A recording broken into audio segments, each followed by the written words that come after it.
Hello and welcome to SweetSpotDFS. This is a DraftKings preview for the 2020 PGA Championship. It is the first major championship of the year.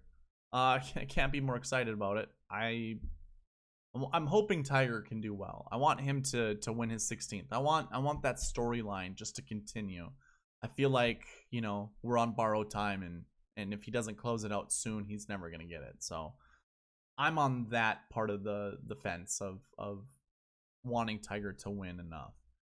We also have Spieth coming here, which he's never yet won a PGA Championship. This would close out his Grand Slam, which is surprising. PGA Championship doesn't seem like the most difficult of golf courses, but I think that's where Spieth actually shines, is on the difficult golf courses. And this is going to be playing actually more difficult than most PGA Championships, so I think it's a good spot for Spieth. As for, there's also Brooks. That's another storyline. Is he only shows up during major championships or big events. Well, he showed up last week at the WGC event. This is a major championship. Is he gonna win? I guess time will tell. Obviously, he is the thumbnail, and he is one of my favorite plays. So I guess I'm jumping on that bandwagon. Before I get further into this, I want to welcome any of the new listeners or watchers of the video. Thank you for showing up and checking this out. Hopefully this provides you some good content, for lineup building and stuff like that. For returning users or returning people, watchers, listeners, I'm actually going to try to stick to a script. I know I kind of go a little off into my own world at times, but we're going to start with the course preview and then go into like the GSCAA tournament fact sheet. We'll go into that. We'll look at the yardage, the grass type, stuff like that. And then I'm going to go from course history, recent form, to top 20 stats in the 2019 tournament, and then see how that correlates with the 2020. So that's where we're going to go with this video. And I'm actually going to start out showing you a video from YouTube. This is the flyover of TPC Harding Park. What I want you guys to focus on is the layout. Now, as a golfer, and I'm sure you guys golf as well, or have golfed or tried it,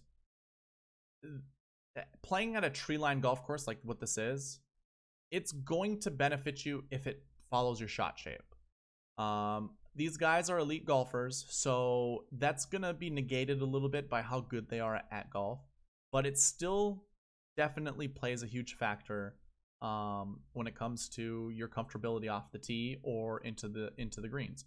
So not only are we looking at off the tee, but we're also looking onto the green.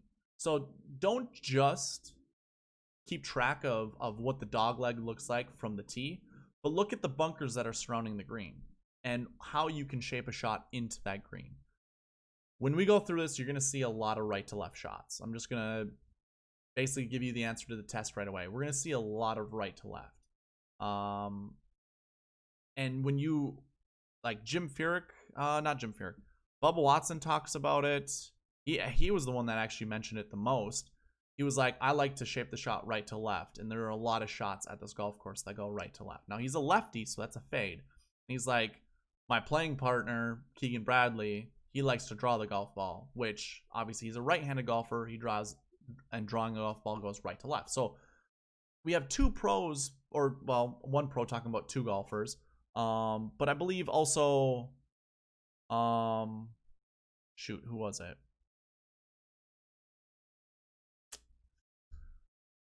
I think JT was kind of joking about how there's a lot of right to left shots and how he can't hit that type of shot, which obviously he can. But he is more of a fade type of golfer, as is like Tiger Woods, Brooks Koepka. They're all fade type golfers. Dustin Johnson is. So I'm not sure exactly how I feel about playing those golfers just based off of shot shape alone. Now, that's not going to deter me, but it could be a, if I had to choose between two, that would be kind of the tiebreaker. So again, as you're looking at this, as we look at this hole right here, you have that one sole bunker on the right, which means that one pin position that could be right here. That's the only time that a fade would be necessary. Otherwise, all the other hole positions look like they benefit a draw. This tee shot here looks like we would want to hit a fade off the tee, but I don't think it's that tight for this hole that you would have to. But with the bunker over on the left side, drawing the ball into the green is probably beneficial. Definitely kind of the eye test that you get is definitely helpful. I'm not going to talk about all these holes, but what I do want to talk about is this course is going to be set up tough. So the rough, if you haven't been watching or like on Golf Channel or haven't been paying attention to on Twitter or any of the other social media platforms, it's pretty thick. It's almost US Open thick. And a lot of people were wondering how thick it was going to be. Well, we've seen golf balls get lost in the rough when people just toss them in there. So I would say we definitely have to we have to take that into account. This golf course is going to play tough. Accuracy is going to be a premium. And I actually would prefer golfers who hit the ball straighter-ish as opposed to people who curve the ball a lot. To me, one of my favorite, looks like I'm getting an ad right now. We'll go ahead and skip that if we can. I can't control what YouTube does. So, anyways, I would prefer a golfer like a Patrick Cantlay. He hits a pretty straight ball, but it is a right to left shot shape is what he prefers. I don't ever see him hit a cut, but I don't think he really needs to on this golf course, honestly. I think I would love to think distance will matter, but I just don't think it's going to all that much. This fairway here actually slopes right to left severely, so hitting a fade into this fairway is going to be beneficial. But then it's a draw approach shot, like that's where the ball's going to be above your feet, so it's going to promote more of a draw. And then that bunker on the left was going to also be more of a draw. Here's another draw tee shot, but it's more of a fade approach unless you're far enough left. But either way, you still want to hit a fade if you want to play it a little aggressive. But yeah, what I found out is that, okay, here's the other thing too. This hole's 336. I bet you most golfers won't reach the green because of how cold it's going to play, how cold it's going to be in San Francisco at this golf course. I think some of these golfers are going to hit the ball pretty much to where we hit it. Us northern climate golfers, I'm from Minnesota, so we don't see the ball fly that far unless it's just super warm. But for the most part, it's pretty cool. So here's hole 18. This is their finishing hole. It's pretty much a right to left draw shape off of the tee and then a right to left approach shot. So definitely drawing the golf ball on the last hole is going to be very, very advantageous. So I'm going to go ahead, pause the video before any more ads show up. I don't know if I can get in trouble for those, but either way, we're just going to go ahead and do that. I'm going to go and close that and have the tournament fact sheet up. Okay. Oh, you guys can't see it. Here we go. Okay, so it's going to be a par 70. Unofficial yardage is 7,200. It's gonna vary. The PGA sets it up, plus or minus 200 yards basically. So it could play up to 7,400 yards. It could play down to 7,000 yards. It just depending on what the PGA wants to do. They have a bunch of different tee off places. Why is that tee boxes? They have a bunch of different tee boxes that they can choose from. So they will set it up, and maybe they'll just be around 7,200 yards, and each hole will play differently. That's probably what's going to happen. But we have 47 bunkers, only 2 holes that have water hazards. So really, we don't have to worry about water all that much, or just hazards at all. And you can see how many holes the water is in play. It's 0. Hole 18, obviously, you can see water there. And I suppose if you duck hook it, you probably do hit it in the water. But I'm thinking how these guys see it is these golfers are too good. They're not going to hit in the water. Other than that, we have 7,000 square foot, or we have 7,000 square feet of greens, which is, I think, around average or maybe just slightly bigger than average. Definitely not the smallest greens, but as you saw some of those flyovers, it doesn't look, they don't look that big. Maybe they are. They probably are, but they just don't look. It looks they look long, you know, like from front to back, and they all kind of slope one direction or the other. So although they're big greens, they're pretty narrow landing spots. I would keep that in mind. And some of those greens that we see more rounder, you know, like a circle, they were definitely longer approach shots and on par threes. So I would definitely keep that in mind. We have bent grass, and what I've heard is this bent grass is very grainy, which is, it's not surprising to hear bent grass being grainy, but I've played on bent grass my whole life, and I don't really necessarily, you know, play a lot of grain whenever I putt. I feel like bent grass doesn't really get affected by grain as much as, say, Bermuda does. I feel like, you know, we want to be targeting. Okay, here's the conundrum. If these are grainy greens, I almost would want to look at Bermuda. But it is bent grass, so I don't know exactly how it's going to affect the golf ball on the green. What I have heard about the greens are that they are very grainy. They are very trampoline effect, so they bounce quite a bit. It sounds like they're trying to firm up the greens, which I find interesting with bent grass, because bent grass typically requires a lot of moisture, and with that moisture, obviously it softens up the ground. So I don't know exactly what to take from it. I really don't. It'll be really interesting. And also, this golf course used to be Poa annua. So if you've ever heard me talk about Poa annua, it is an invasive grass. It will find its way into large patches of grass and just infect it with itself. If you let Poa go, what's the word I'm looking for? Like, if you don't look after Poa, it will take over. So whatever word I'm missing, I can't think of right now. You have to treat Poa for it not to spread, and it can spread pretty fast. It spreads very quickly. So I've heard, or I've seen articles about pros talking about how there has been some Poa annua, or these are from the locals, some Poa annua creeping onto the greens. I'll say this right now. I'm not looking at Poa annua right now. It could be a mistake, but I'm currently not looking at Poa annua. To me, I feel like this golf course is probably going to play, like, the greens are going to be very similar to like the Waste Management Open, which, I mean, I've heard a couple different podcasts talk about how the Waste Management Open is Bermuda, which it isn't.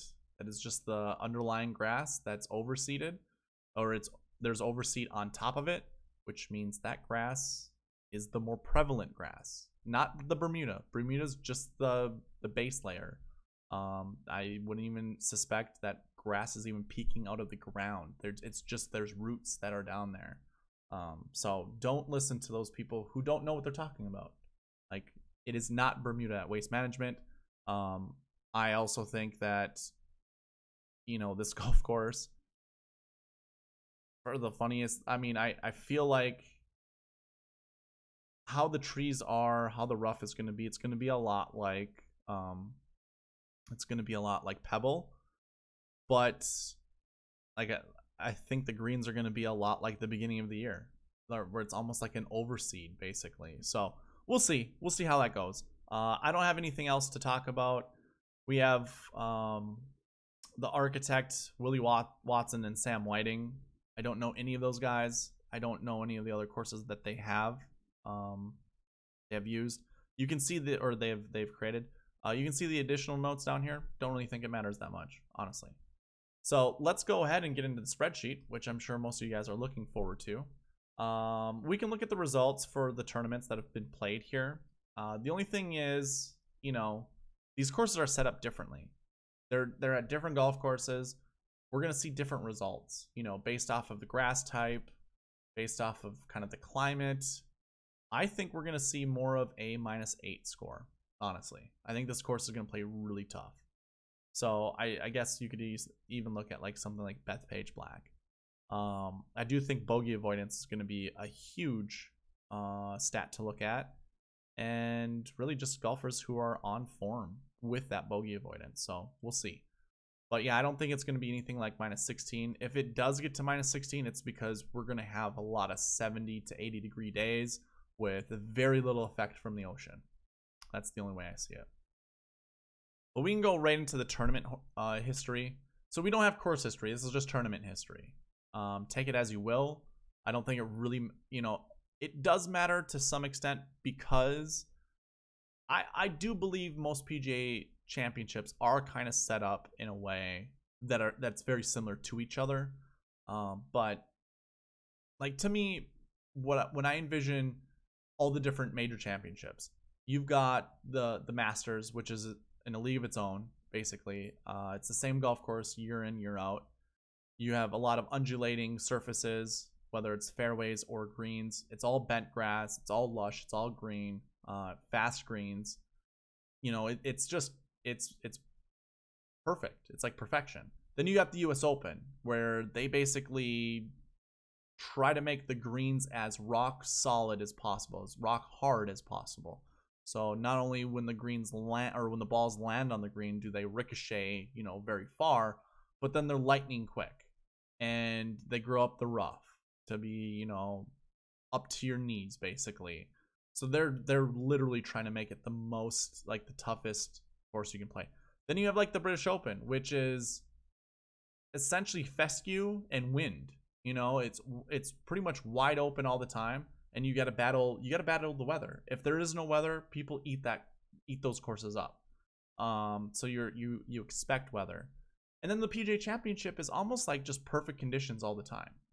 It's perfect fairways, it's perfect greens, just different grass types. I always just think of like Valhalla, or I can't think of a different. I mean, even like Bethpage Black. Like it's pristine conditions. For me, it's usually for scorers. So that's how I think of the PGA Championship. So, anyways, let's stay on track and go through the best golfers for tournament history. You have Jason Day, who I think is going to be a lot of people's favorite golfers to choose from because his salary, when we get to the DK page, is very friendly. Like we can use a lot of Jason Day. But like you have Eric Van Rooyen, who first tournament was here last year, and it's his only event, so that 8th place finish is what it is. Like I'm not going to put a lot of weight on it, but it's a good showing. Especially for someone at his salary point, which is going to be like it's sub 7. Matt Wallace is another good golfer to consider. A 3rd and a 19th. That's really good. Jane Watanabe, I'm not really concerned about him. If we take Brooks' 70th place finish out in 2013, when he probably just came onto the scene, 6.5. Like he's pretty much owned the PGA Championship. And he's obviously going to be a solid play. Abe Answer got 16th here last year. Ches Reavie is a very interesting golfer to think of. He has a friendly salary and a 16th overall average when it comes to the PGA Championship. And he's coming off of a top 10 finish last week at the WGC FedEx St. Jude, which is a tough golf course. So definitely worth the consideration. As is Ricky Fowler, who looked like he was getting his game into form. Very interesting. I just don't know. I know he had swing changes during the COVID break, but I'm not. I just don't. I don't know. He faltered last week.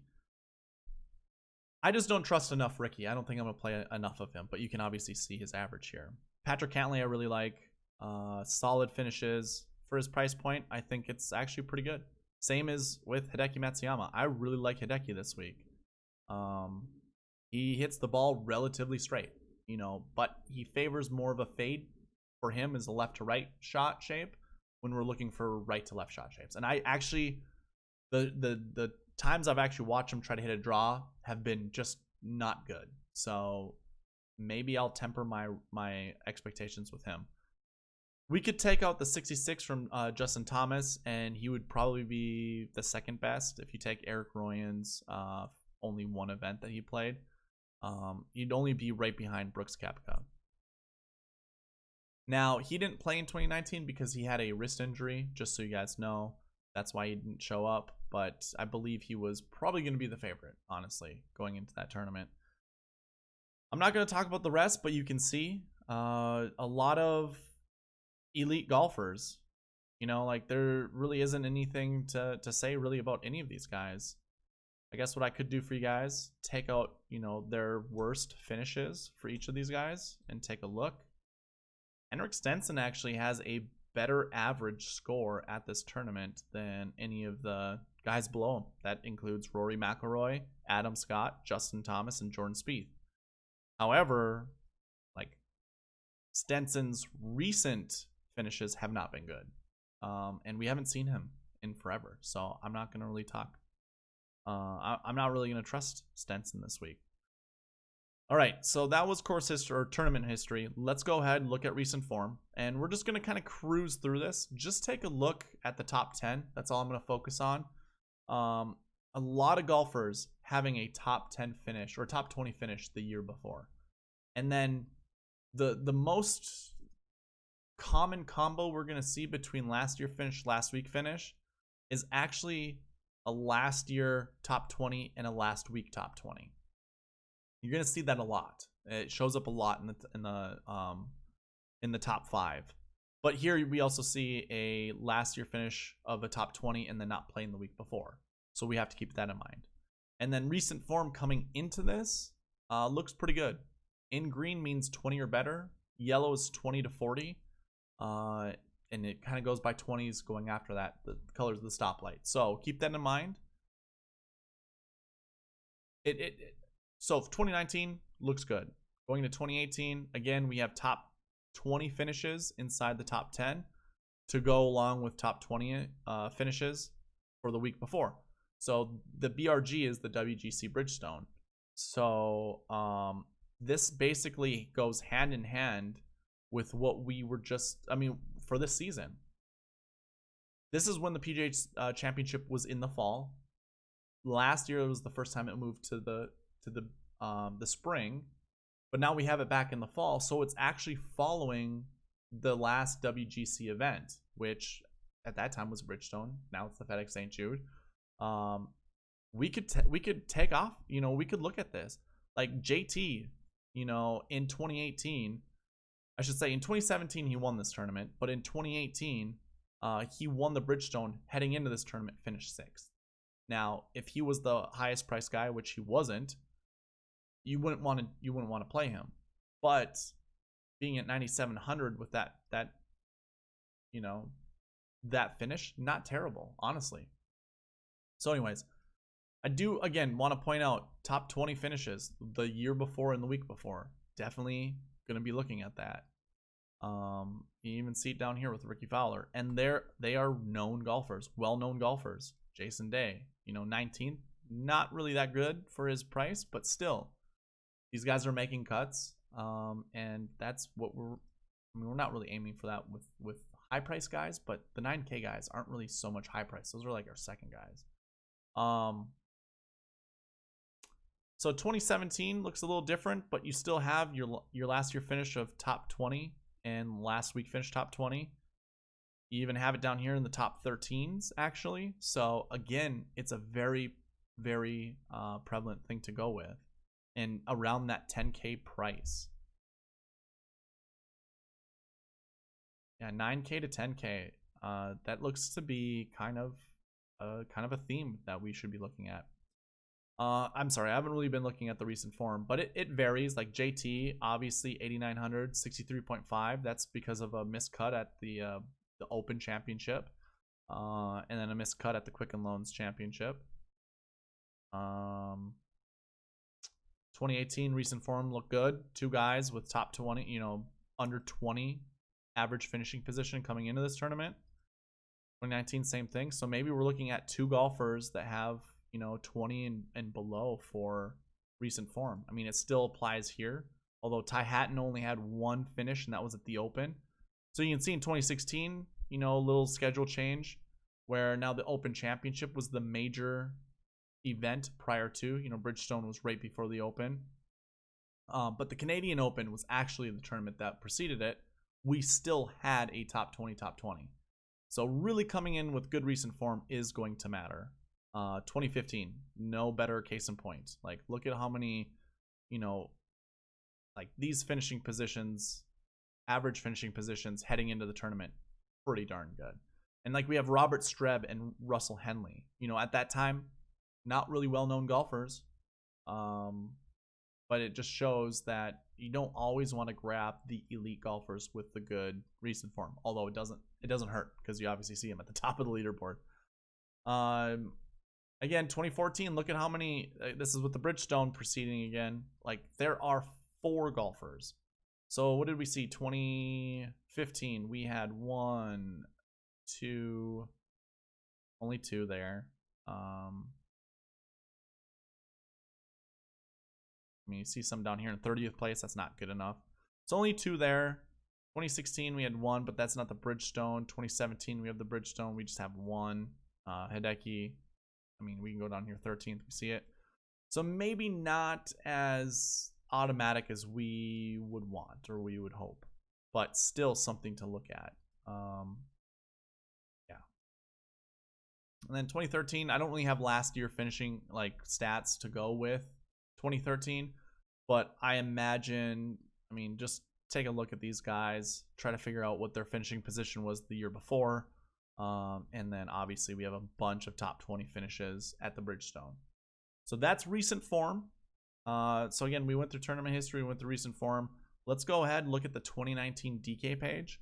So this is a DraftKings page where I just populate a bunch of data. Starting hole, tee time, odds, fantasy points per game, and then the value is obvious. Well, I shouldn't say obviously, but it's points per game divided by this times 100. So we get the 0.76 as our value. Over in column M, you'll see golfers that have how many times they are top 20 of the particular stats I look at for this field. And that's what we're going to look at. But first, I do want to mention something. I like to pair golfers up, and like for their tee time pairings. You saw it last year work out pretty decently with Spieth and Dustin Johnson. Now, you wouldn't have wanted to play Dustin Johnson because Brooks Koepka won. You couldn't play those 3 golfers together and make a decent lineup. So, although that matchup, like that pairing actually worked out, you wouldn't have had the winner, most likely. Like, if you would have went, you would have had 19,500 to fit 3 golfers. So you would need 6K golfers, and I don't think you're going to find cheap enough. This is really close. This works. This is 50,000 right there. So that was doable last year. So I guess, yeah, it does work. The other thing I would have, I'm looking at is 729, Eric Van Rooyen, Shane Lowry, low price guys that were paired together. It worked out for them. Xander, Hideki Matsuyama, they show up in the top 20 leaderboard at their price. You wouldn't have wanted that though. But yeah, I do want to look at that kind of stuff. But let's go ahead. Let's hide this information and just go through the stats. So here are your top 20, and this is your finishing position. So basically what I'm going to say is, of the top 20 golfers, obviously line 21 would indicate 20, the top 20. But we have 1, 2, 3, 4, 5, 6, 7, 8 golfers who are in the top 20 tournament history, finishing inside the top 20 of this tournament. Which means tournament history is something to look at. Recent form, 1, 2, 3, 4, 5. So you have the winner, you have second place. You have a pretty good core of golfers right there, although it doesn't look like you really could play those guys all together. Recent form, last year didn't look like it was as important as tournament history, but still very much important. Now, the grass stat last year was POA. How much did the grass stat affect, the guys at the top? Now, you're going to see most of these golfers are your elite golfers, and there really is no mistake. As I continue talking about these grass stats, what I do know is the WGC events do a huge number at bringing this average down. So you have different types of grasses on these WGC events.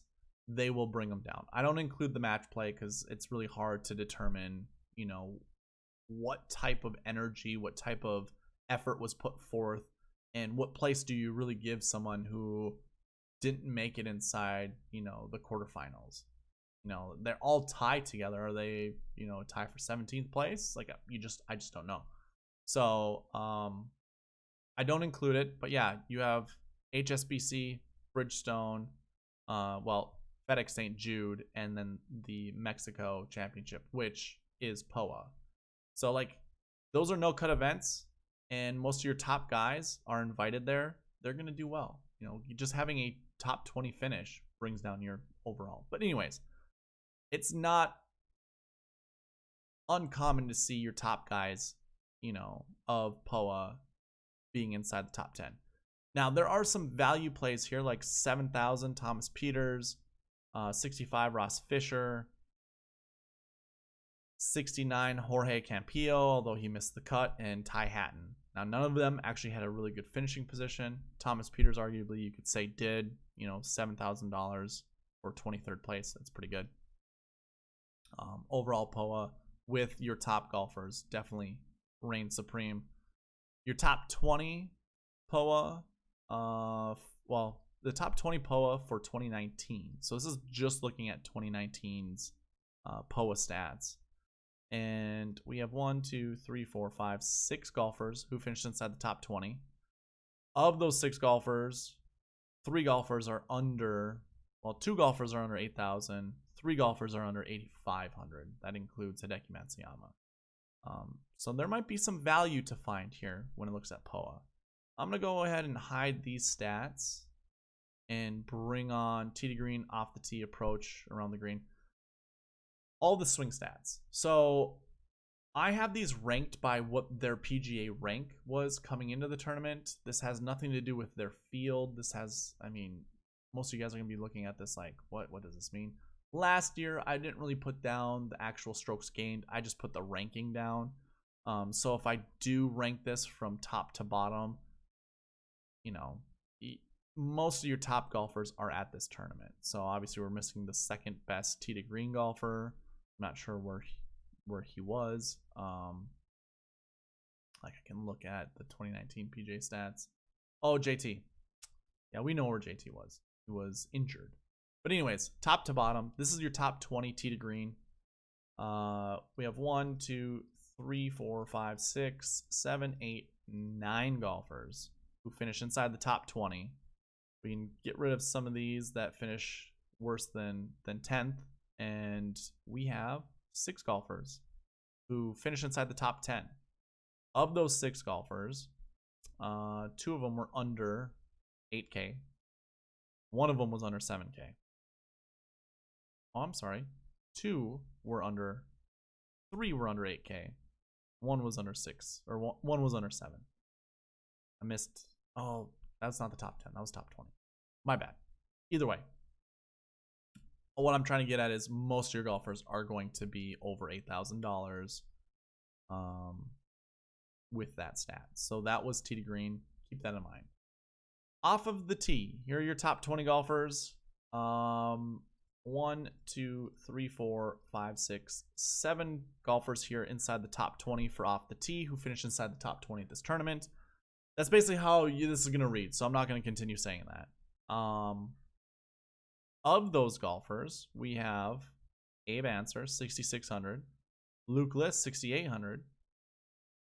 Gary Woodland, 77. We'll include him. Really, those are your golfers who finished top 10, top 20 under, you know, these are your value plays, basically. So just showing you can find. And now we've seen Luke List twice. He was tee to green and off the tee. I'm guessing we're probably going to see Abe Answer here in approach, maybe. Oh, no, he was off the tee. Never mind.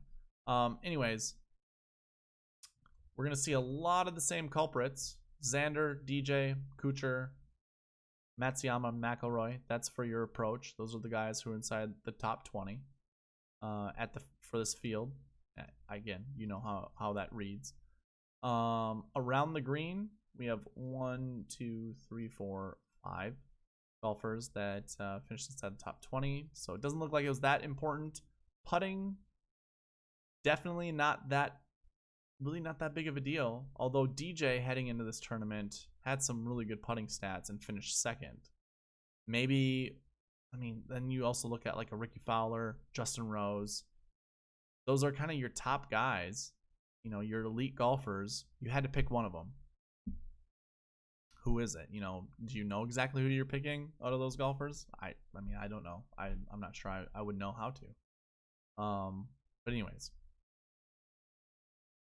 green and reg. We see 5 inside the top 20. Abe Answer to go along with his off the tee stats. And then a lot of the guys we kind of saw earlier. Ches Reavie shows up. Lucas Glover shows up. Those guys in the tee to green conversation? No. Nope. Never mind. Proximity. 1, 2, 3, 4, 5, 6. Again, we see a lot of the same golfers. Woodland, Glover, DJ, McIlroy, Kuchar. Now, you also see a lot of the same golfers who didn't finish well. So keep that in mind too. I have not been paying attention to that. I have not been calling it out. But, you know, go back in the video and check it out. Birdie or better. It's always interesting looking at the stat. Now, last year was actually a low-scoring affair. I shouldn't say low-scoring. It was a high-scoring affair. As in, there weren't a lot of birdies made. So to see some of these guys at the top of the birdie or better finish inside the top 10. Again, a lot of your elite golfers. Man, we see a lot of Matt Kuchar. So we need to find someone like that for this year. But birdie or better was a stat that looked like mattered. Again, for those elite golfers. Doesn't look like we had many value plays other than Kuchar at 8,700. Or I should say Woodland at 7,700. Okay, so that would be your top 20 stats for the 2019. So we kind of went through, you know, a rundown of all of the things we should be looking at for the 2020 video here. Or the 2020 DK page, sorry. But the other thing I want to point out is if I actually open it up, so I tallied them, and that's how we get to this number here. Just to see how many times these guys finished. This is a really easy way to see a common stat, you know, of top 10 golfers. I don't see really a common stat. Tee to green, sure. The grass stat, not so much. But yeah, definitely tee to green and off the tee last year played a huge factor. I shouldn't say huge factor, but it was probably the most common trait, as well as birdie or better. We could use that going into this tournament, or we could just say that was just variance, you know, and not really think much of it. Okay, let's go through the 2020. Here are your top guys for top 20 stats. Again, I did the exact same thing. Copied it out, much like I did in 2019. And then came up with that number over here, just so you guys are aware. But we can go through this really quickly. Go, you know, tournament history all the way through all the rest of the stats. The exact same stats we just looked at. So we have here tournament history. We already talked about it, so I don't think we really have to talk much more about it. I would say this, if you saw a correlation between the 2019 spreadsheet and this one, where it's like tournament history went well with tee to green and that kind of thing, definitely keep that in mind then. I mean, we can obviously just open this back up and look. The tournament history for top 10, or even like your top guys, like your top price guys. So tournament history did matter for those top 3 guys. And any other stat that correlates, really? Not really. Sure, 2 of them had a recent form with POA stats. But, yeah, I mean, it's like kind of trying to find your mix and match, essentially. So, yeah, tournament history, I mean, yeah, we did find, you know, enough guys here. 8 golfers inside the top 20. It's a pretty good stat. So tee to green had 9 inside the top 20.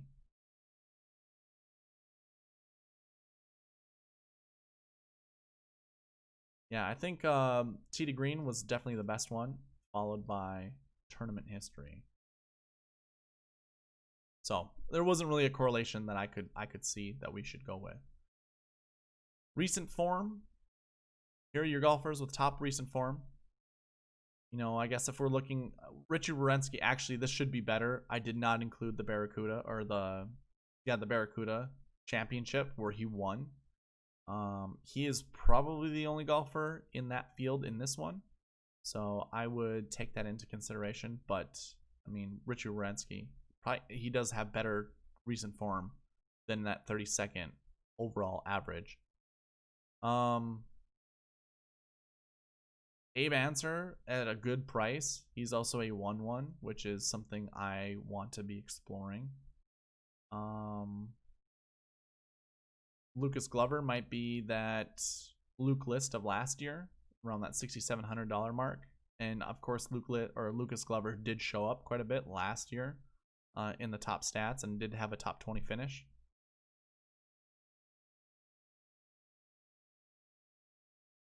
This price for Sergio is pretty low. That reminds me of kind of Gary Woodland in a way.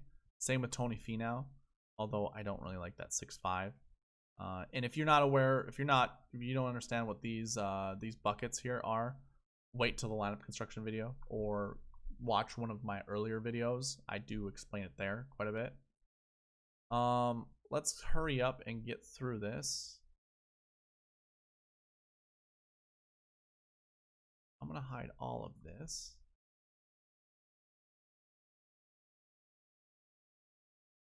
So now we have bent grass. We'll go through the bent grass stats. Now again, we could pair this up with Tee to Green or tournament history. Like those things kind of played a factor a little bit in last year's top 10 leaderboard.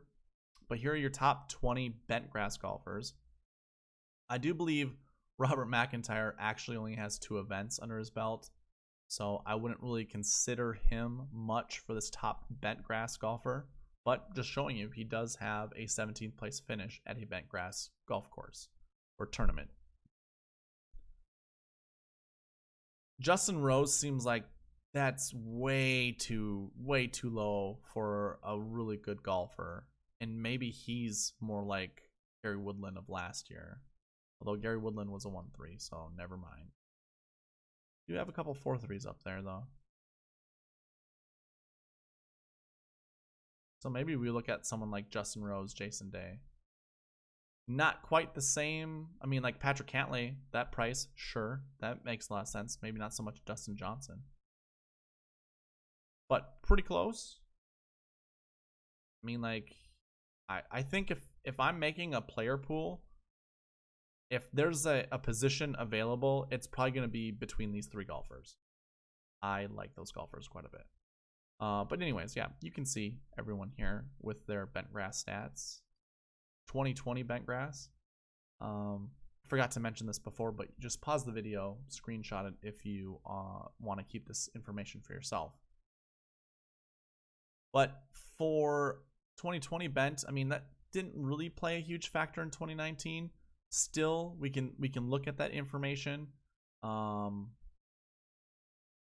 know, we didn't have a winner. We had a second place down here at 11K. Like, do we have anyone down here 11K? No, not really. 10.5, John Rahm. Like the same. 18.3. No, not quite. 18.3 would be up here. So Rory. I do like Rory this week. Interesting. The grass stats aren't as good as they were last year for Poa. Oh well. Tee to Green. Now this is finally where I actually have the stat, but you can see it is top 20. Can we find, you know, a common guy like we did last year, or for last year with Lucas Glover and Luke List? Just keep an eye on some of the players. I'll do my best too as well. You know, I'm looking at Abe Answer, Joaquin Niemann, maybe El Russell Henley, Harris English for sure. Probably no one else. Sergio maybe. So off the tee, do we see any of those same guys? Sergio. But no, not at all. I think we could probably find our Abraham answer somewhere in here from last year if we were kind of going down that route. I do like those 4 golfers I highlighted. Strokes gained approach. Top guys, Justin Thomas. Like if we went back to 2019 and looked at these stats. Approach. Oh, we don't want to go that way. We don't go this way. Well, we just had a second place guy down here. That's it. We didn't have any, like, our top guys for approach making any kind of impact. So there's our Rory once again. Like he's kind of matching up with our 2019 Dustin Johnson. Like more than you know. I really do like Rory. He does hit the draw. He has been trying to hit a fade, so he can work it both ways, but sneaky. Around the green. Obviously Jason Day, immaculate short game. Same with Adam Scott. We haven't seen him in forever though. Actually, let's go back to approach. I want to see if we can find some of the guys that we've been already highlighting. I don't see anybody that we were just highlighting. And maybe I'm missing someone. You guys should point them out in the comments. Around the green, Sergio, I suppose. Gosh, really? We don't, like, am I missing anyone? Connors, Varner the third? Maybe Varner. I really haven't been paying attention to him. Around the green, is Varner up there? No. But we do see Ches Reavie. Yeah, that's kind of all over the place. I mean, when you see a few guys that are up here, definitely, like, you know, Matsuyama's gonna show up a bunch. Same as JT. Strokes gained putting. We didn't really see that many stats here at the tournament last year. I don't know if it's gonna matter that much this year. Go ahead and hide some of these stats that we aren't going to talk about, like how many holes or number of attempts. I just like to keep that for kind of research purposes going forward. So green and reg percentage. Furyk leads the way. Varner's down here. Joaquin Neiman, we were looking at him before. Now I see Russell Henley and Doc Redman twice. Just trying to find golfers that kind of show up more than once. Again, we have Matsuyama down here. Redman. I mean, Hovland. Henley once again. So that's pretty interesting. Now, birdie or better is what we're kind of looking for our top golfers. You know, JT shows up. No surprise. Webb and Bryson, I like both of them. I really like Webb Simpson. He's probably also going to be in that 8K 4. He actually might be. I'm actually kind of thinking about. So if I did this, you know, DJ is a 4-3 at 11-1, pretty expensive. But then Patrick falls down to an 8-2. So my 8-2, 8-3 golfers for this year were like under that 4-1 umbrella were Ricky 8-3, Jason Day at 8-4. Who was that last guy? Probably way down here. Was it Justin Rose? I think it was Justin Rose. But either way, those golfers I might actually put with Webb Simpson. Now, I get it. Those are patterns. Those are trends. They probably aren't going to show up all that often. But that is something that I look at when creating lineups. But this was your preview. You know, we only went to birdie or better. I'm not going to look at driving distance, driving accuracy. I mean, good drive percentage might actually matter. I would pair that with, you know, find a golfer that we've seen a bunch of times and play those guys together. You know, JT, I like seeing JT down here. I like seeing Webb Simpson. You know, good drive percentage is determining how often you use driver and irons and where you find yourself, you know, in position. I don't think there's any surprise that having a good drive percentage leads to more birdies. You know, their birdie or better percentage is pretty high. I've now seen Ty Hatton up here a lot. I've seen Sergio. Doc Redman shows up a bunch. And Russell Henley shows up a bunch.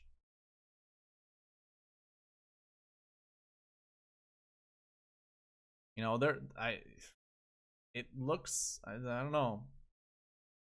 If I went strictly by good drive and everything else that we've kind of been talking about, looking at, I really like Russell Henley. I really like Doc Redman. I really like Webb. I like JT. I mean, there are a lot of good golfers to consider. So that's going to be the preview.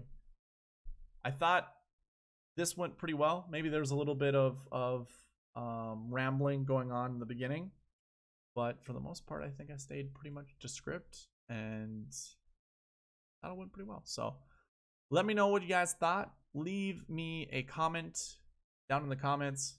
Please leave a like, subscribe, all that good stuff, and good luck this week at the PGA Championship. All right, bye.